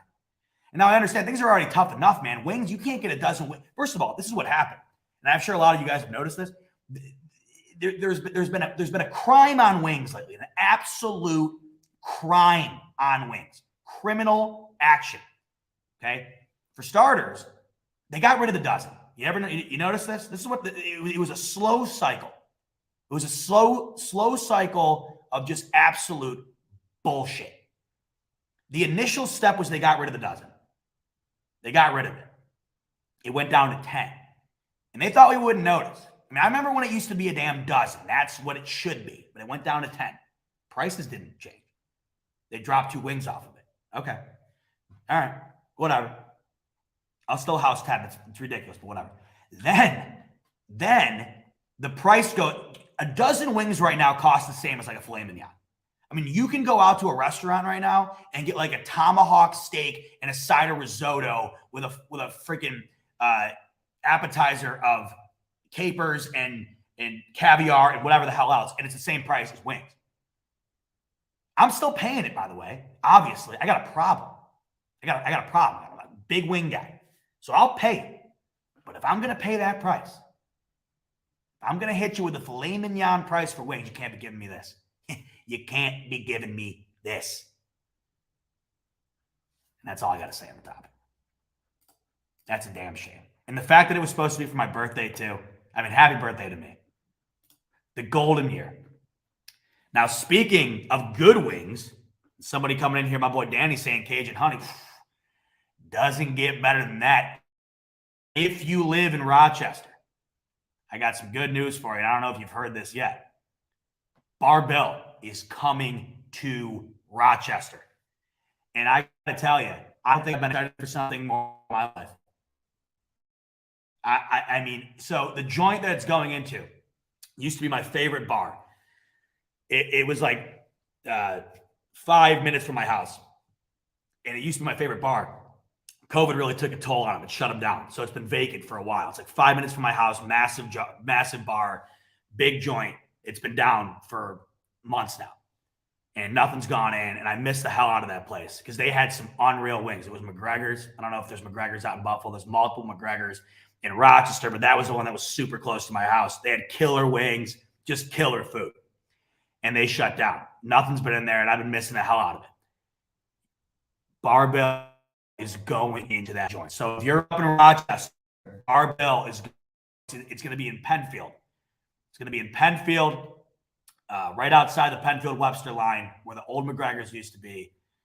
Oh, my God, I can't wait. I'm already prepping a 20-pound gain because I am going to be there minimum 3 times a week. Cajun Honey Butter Barbecue. Shout out Harrison Phillips, the man who introduced it to me. Cajun Honey Butter Barbecue. That's going to be in my gut 3 times a week minimum. So we got some people in here, Penfield, Monroe County. Yes, sir. Get ready. Get ready. Barbell coming to Rochester. And that's the best thing that's happened to Rochester maybe ever. Literally maybe ever. So that's awesome. Yeah, John, we're talking wings. I mean, yeah, we're talking wings. We spent an hour talking about free agency. I had to address that. You saw those wings, John. You saw those wings. Think I was going to let that slide? You think I was going to let that slide without talking on it? Come on, John, you know. John, you know that it deserved a couple minutes. And also the fact that a lot of people I know in here from Rochester watching, big news, Barbell coming to Rochester. So hang on to that. And am I hungry? Yeah, I'm starving. All right. Back to business. Z-Bot, how would you feel if Beane got crazy and took Breece Hall at 25? Man, you guys are killing me. I got to tell you, I love college football, big Penn State fan, but like I'm these so many times I'm thinking about like the draft and in college, and I can never keep names to teams and positions and faces. So I'm looking them up. So we got Breece Hall. I'm looking him up for let's take a look. So Breece Hall, he's a running back. See, I don't know. I don't see running back. Is it running back? Let me make sure. Yes. Okay. So I don't see running back first round. I just don't see it. I don't think that's a move Brandon Beane does. I don't think that he goes running back round 1. I don't think he would have went out. And not to say that Duke Johnson's going to be the end all be all replacement at running back. I just don't see him going and making a move like that. Think about it like this. I mean, would you go out and continue to add depth at the running back position, not adding a cornerback? Would you do that to go and then draft another running back in the first round? I just don't see it. I thought there was potential to do it last year with Najee Harris. I thought he was going to fall. He almost did. I was wondering if that would have happened. But at the same time, I just don't see it happening this year with other needs that are clearly, necessary. So running back, I think, is out of the question in round 1. But it's Brandon Beane. Who the hell knows what he's got up his sleeve? Latest signings, Greg Max as maybe a practice squad guy for O-line depth. Can Duke Johnson play like he did as a Hurricane? Thoughts? I hope so. I said this earlier. I hope that we get the best out of these 2 recent signings, right? Jamison Crowder and Duke Johnson. And I have to believe that we will. I've said this before. I've said that if you're coming into Buffalo and you're either a veteran guy or you're a guy who's really looking to resurge his career, it's a perfect opportunity. And I think that means something. I think you come into a team that's ready to win and ready to go for a championship. I think that immediately sparks a fire into players who have something to prove. I mean, we saw it with Jordan Phillips. We saw it with Shaq Lawson. I mean, go watch Tim Settle's introductory press conference. That got me so hyped for the season. He was like, whoo, let's go Buffalo, man. And I'm like, dude, like that's how excited these guys are to be a Buffalo Bill, man. Go watch Tim Settle's introductory press conference. My hat's like, I'm looking like a moron. It was awesome. Like it got me so freaking fired up. And I've watched like 1,000 times. But that's what this is now. Like that is what Buffalo is now. And I can't get enough of it. Like I said on my show last week, the Von Miller choosing to go to Buffalo over staying in LA. I mean, give me a break, folks. I mean, that's a night and day comparison when we're talking about cities. And it's not like the Rams are chumps. They just won a damn Super Bowl. I mean, he left that team. He left Aaron Donald. He left the team he just won a ring with. He left LA to go to Buffalo. And yes, I know the money had a lot to do with it. I had people up in my Twitter mention saying, there's no culture, money talks. No, you're wrong. Yes, of course, money talks, money matters. He could have got maybe not as much money, but he could have gotten money elsewhere. He wasn't just going to go to a team that sucks. He wasn't going to go to a place that he didn't have an opportunity to win a championship at. That's how I feel. I mean, Von Miller, he's getting older, obviously. But he's still got tread on the tires. And we saw what he was able to bring to a Rams team last year when they needed that additional boost. And that's what he brought. So everybody's like, oh, it's the money. It's the money. I don't necessarily think that is the entire argument here. He chose Buffalo for the reasons that he said. Championship. And you can just see it in all of these new signings. I mean, the desire to be a Bill is there. Yeah, Scotty, I did see Brandon Beane a little bit today on Pat McAfee. Man, Pat McAfee killing it lately. But I did see him on there. Man, Brandon Beane, that's the guy I love to sit down and talk to. I wish I could get an interview with Brandon Beane. He just seems like the coolest, nicest dude, but he's a silent killer. That's what I love about him. Like on the surface, Brandon Beane just seems like your classic family man, super nice guy, wouldn't hurt a fly, but he is a silent killer. Like in the shadows, basically like the last person you'd expect, but like when you least expect it, boom, there he is. Exactly, Rich. Exactly. A silent assassin. That's Brandon Beane. A silent assassin. Like the guy on the surface, man, he just seems like your next door neighbor type guy. But you give him an opportunity, man, he's going for the kill. He's going for the kill. I love the guy. Absolutely love Brandon Beane. Scrolling through the comments here. Yeah, Josh coming in saying Tim Settle. Woo! I can't even do it, man. Tim Settle, how pumped up was Tim Settle? Like, I loved that. I've watched it like a million times. Dave, where you been? Yes, sir. We inked Crowder. We inked Crowder, baby. Brandon Beane, silent assassin. He's not done. He's not done. I'm telling you, man, just when you think that they're going to cool the Jets, I don't know. Like, you never know. You just never know with the Bills. You know what I mean? You really don't. Especially with Brandon Beane. You just don't know. But this year in particular has been my favorite year of Brandon Beane's. And I'm not just to do with the signings. I mean, obviously, we've seen his track record. Josh Allen, case closed, argument done. But the reason this has been my favorite year so far for Brandon Beane is just because of the aggressiveness. I think he showed us a side that perhaps other people out there thought that maybe wasn't in his repertoire. I think what he's pulled off shown that he is truly the most well-rounded GM, or one of. Like, he truly has all the tools to be one of the greatest GMs in the league. And that's what he is. He is one of the greatest GMs in the league, for sure. But what he has been pulling off left, right, and center almost every day of this offseason has been truly remarkable. And I just think it's been beyond impressive, because what you see from Brandon Beane, you build this Bills team into what it is. And there's just no let up. There's no let up. There's no foot off the gas. It's been a brick cylinder on the gas pedal. It's awesome. Like, there's like a lot like you could almost be satisfied. I said this last week, I think. You could almost be satisfied with what they've done so far in comparison to what we've been used to. Like, what the Bills have pulled off the last couple of seasons has been so beyond anything we experienced for 20 years. You could almost see yourself just being satisfied with that and nothing more. But that's the complete opposite mentality that we have as fans, obviously. And that's the complete opposite mentality of the guys who have built this organization into what it is. I mean, think about it. They've taken a team who was just a dumpster fire. The Bills were a dumpster fire for 2 decades. They were an afterthought. They were nothing. They were nothing in the grand scheme of the competitiveness of this league. They were an afterthought, rightfully so. They were never a competitor. And Brandon Beane and Sean McDermott, but Brandon Beane in particular, in the moves he has made, he comes in and he brings this team up from the depths of hell. into a top-tier Super Bowl contender. You look at the odds right now, the Bills have the second best odds to win the Super Bowl.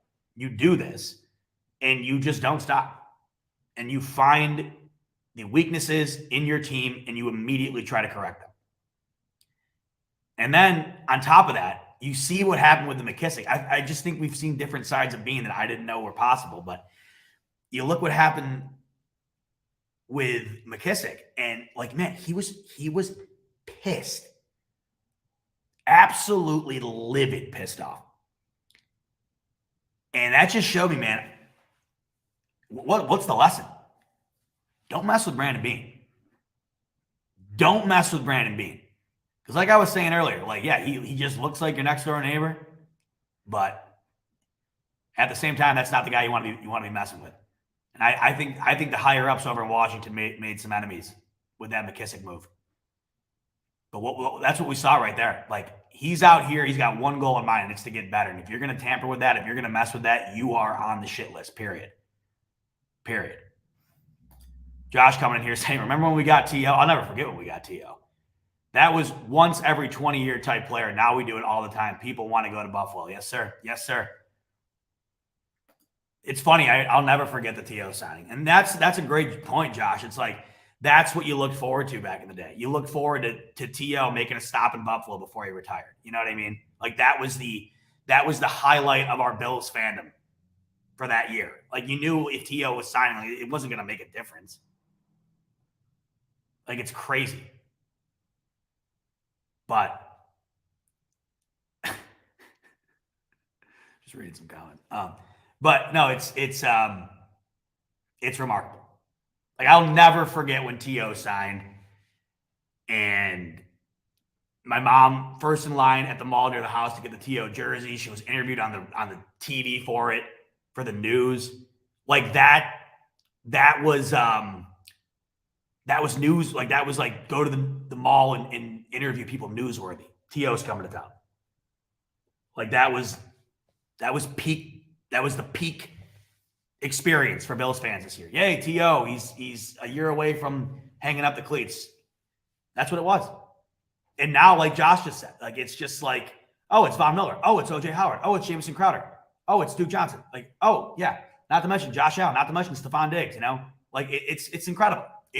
When you really sit back and put it into perspective and compare where we are now to what it was, like, I'll just never, ever get enough of it. Me too. Incredibles Lopez, me too. The T.O.s.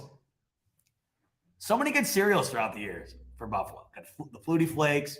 Jim Kelly had a cereal. You got the Josh's Jacks. And then, of course, the legendary T.O.s. The T.O.s were my favorite. The T.O.s was just perfect with the name. T.O.s. Loved it. Jeff, I mean, I don't even know what to say anymore. Jeff, I don't even know. You're just on fire tonight. Jeff King, the legitimate king. Crown on the head king. On absolute fire tonight. Jeff King, my man. I don't care if Miller has a sack all through the regular season. If he does what we need him to do in the playoffs and brings us a Lombardi worth every penny. Every penny. 40-plus years, I won a championship for the city of Buffalo, for the 90s teams, and for us. Jeff, I'll tell you what, Jeff's a poet. Oh, and the Marios, by the way. Yeah, good memory there, Cameron. Yes, the Marios, forgot about those. Jeff, thank you, brother. Jeff always putting it so well. I swear to God, he should be a poet, author, always well written every damn time. But I like the point Jeff makes here. This is what happened. This is what happened sort of with Von Miller with the Rams, right? It wasn't like Von Miller came in and immediately, took over the team. You got Aaron Donald. You already have a pretty stout defense, obviously, under Sean McVay. It wasn't like he just changed everything. And I don't think that's what's going to happen with Buffalo either. But what Jeff King just said is the absolute, climax point here that I personally believe as well. If Von Miller comes in and does even the minimal amount to take the Bills from A to B, B being championship caliber, or B being championship appearance, whatever. I don't care what he does. You know, Rico and I were talking last week. Rico had said, like, you know, you're paying him all this money. Does that mean he needs to take X amount of snaps? To me, no. I don't care. If they had a system where Von Miller only plays 20 snaps a game or less or whatever, as long as it's effective, as long as they are using him to the best of his abilities and it's working, I do not care. And like Jeff just said, if Von Miller does jack diddly shit all regular season and then turns into an absolute bona fide defensive player of the year candidate in the offseason or in the postseason, cool with me. Cool with me. Worth every damn penny and then some. It doesn't matter what they spend, who does what. Every penny will be well spent on anything that this team does if they get to the Super Bowl. I mean, think about it. Think about what the Tampa Bay Bucks will be, what they were almost going to be this year when Tom Brady left. They gave up, they invested their whole franchise into Tom Brady. And what did they get? A Super Bowl. And when Tom Brady eventually hangs up the cleats and when they can no longer pay all the studs on that team and they wind up being a bottom feeder in the league, yeah, it's going to suck as a fan for sure. But it'll never take away the fact that they won that Super Bowl. And that's what you'll remember, right? I mean, with the Rams, they mortgaged their entire future. They gave up every single pick they had for what, the next decade?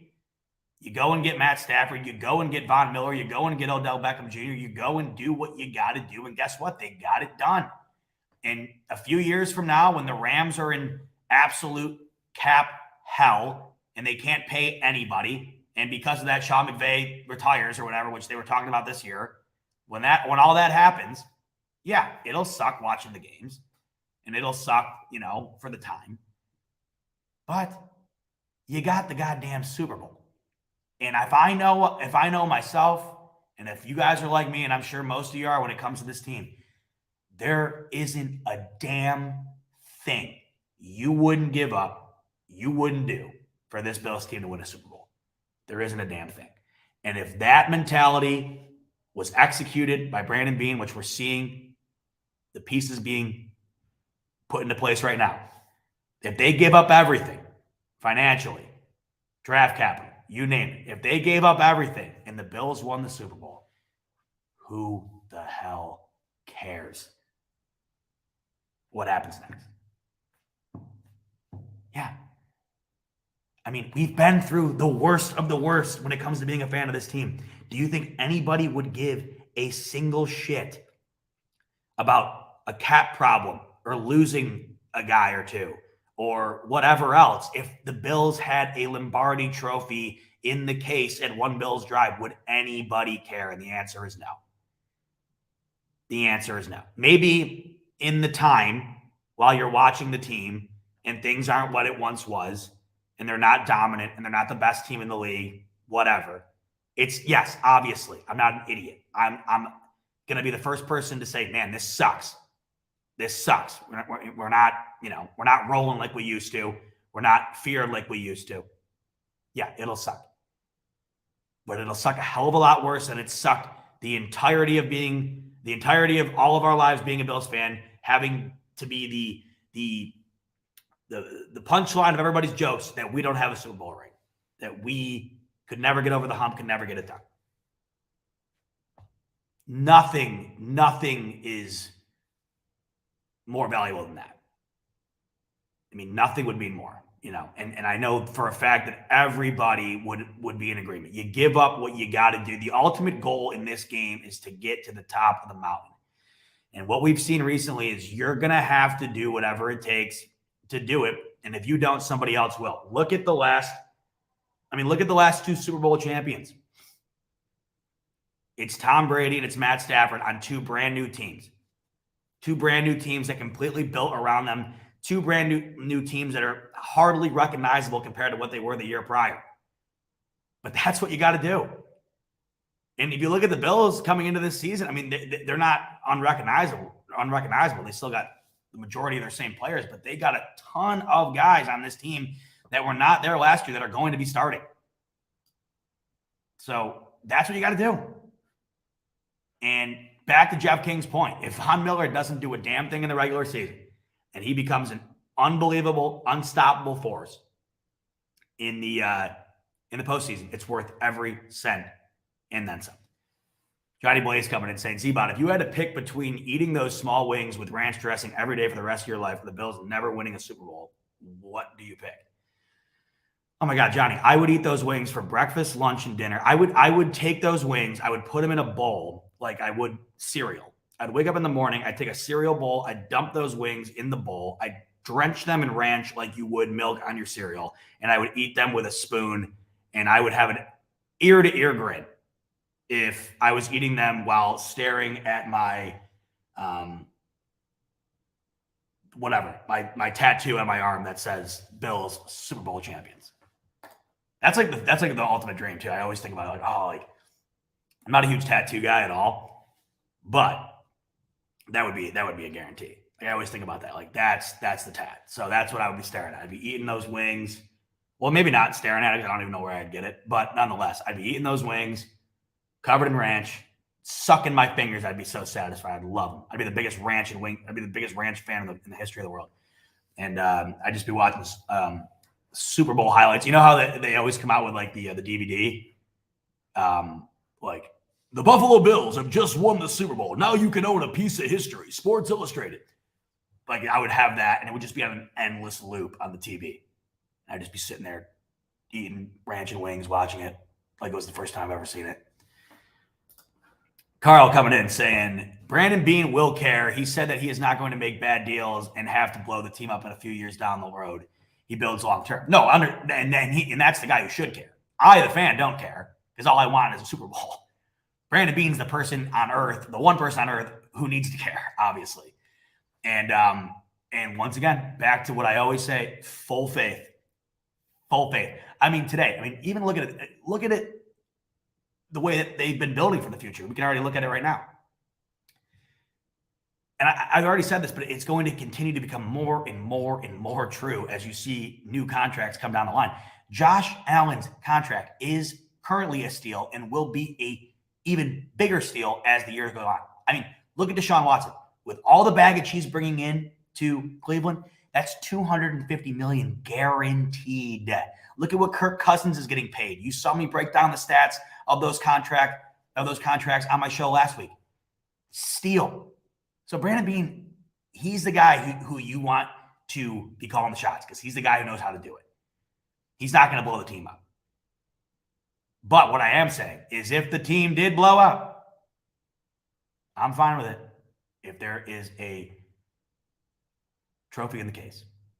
But you know me, as soon as the team declines, I'd be like, oh, well, it's all about the next one. I don't know how we're going to do it. But that's a problem I want to have. That's a problem that I want to have. The problem I want to have is, man, how do we get ring number 2? Like, how do we repeat? How do we get back there? That's the problem I want to have. If there's one problem on earth I want to have, it's that. It is that right there. So, but to your point, Carl, like Brandon Beane will care. He does care. And that's the guy. Excuse me.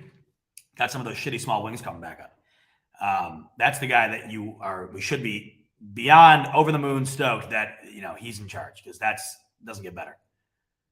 All right. Love it. Just under 2 hours in the books. We're wrapping up here soon. There's one other guy that I saw somebody mention this earlier. I forgot to mention this signing. Bills did add to the O-line today. I don't know how to pronounce that. I might butcher the last name here. Greg Mantz, is it? Mancz. 7-year pro guard, and it also rotates the center too. He's coming from Miami. And the Bills picked him up today. Saw somebody mention in the comments earlier that he's probably going to be a depth piece. I would agree with that. But that was just another signing that happened today that I forgot to mention. So Greg Mantz on the line today, but on the roster added today. But, you look at just the last couple of days, it's been incredible. Brandon Beane adds 2 backups, needed to be filled. Veteran wide receiver, needed to get that. Depth at the running back position, needed to get that. And like I said to you last week on Monday night, I go, we'll see what happens a week from now. Hopefully I have something to talk to you guys about. And I always do. I always have stuff to talk about because stuff happens. So I'm sitting here right now and I'm thinking to myself, well, I wonder what the Bills are going to do between now and next Monday. Because last Monday, I wasn't entirely sure if they'd do anything. I'm pretty sure I told you guys, I'm like, I don't see any big moves happening. And all of a sudden, it's been moves. So who the hell knows? Who the hell knows? Unfortunately, just remember, though, I won't be on next Monday. I'm out of town. Off to Florida. I'm off to Florida next week. So I won't be on Monday, but I will be on Wednesday with Rico next week. So let's just hope a week and 2 days from now, there's more stuff to talk about. But tonight, there was plenty. That was awesome. We talked about the new signings for Buffalo: Duke Johnson, Jamison Crowder, Case Keenum, Matt Barkley's back. We also talked to my boy Twam about Matt Ryan to the Indianapolis Colts. The AFC continues to get better and better. The season needs to get here already. It's going to be one of the craziest seasons ever with how stacked the AFC is. But off-season's been fun, and I've really enjoyed sharing it with you. Looking forward to sharing another episode with you soon. But for tonight, thanks so much for tuning in. You guys have been awesome. Make sure to hit that like button on the way out. And as always, go Bills.